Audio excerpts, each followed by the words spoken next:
C'est une pression supplémentaire que les évêques du Cameroun viennent de mettre sur les potentiels candidats à la présidentielle d'octobre 2025.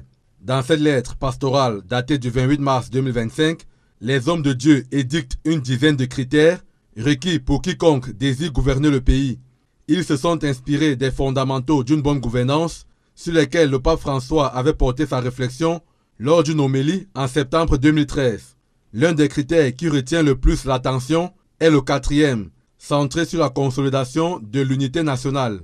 Ici, les évêques soutiennent que tout candidat à la présidentielle doit avoir une bonne connaissance du pays, de ses régions, de ses cultures et de ses populations.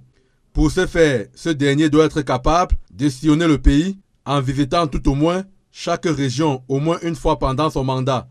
À l'observation et de l'avis des analystes politiques, ce critère écarterait d'office le président actuel en fonction qui, durant ses précédents mandats, n'a pas fait le tour des 10 régions à chaque fois. Outre sa présence dans X ou Y région pour le lancement de ses campagnes présidentielles, durant les 7 années de mandat, le président Paul Biya n'a jamais sillonné les 10 régions du Cameroun et ne peut donc pas avoir communié avec les populations de l'arrière-pays telles que le souhaitent les évêques. Même lorsqu'il va dans la région du Sud, où il a ses habitudes, c'est pour se retrancher dans sa résidence d'un Vormeka, tout en ignorant ses concitoyens des départements, arrondissements, villages et autres bourgades qui composent cette région. Or, soulignent les évêques, ce n'est qu'en communiant avec son peuple, en parcourant le pays, qu'on peut être capable de comprendre les besoins et les attentes des Camerounais.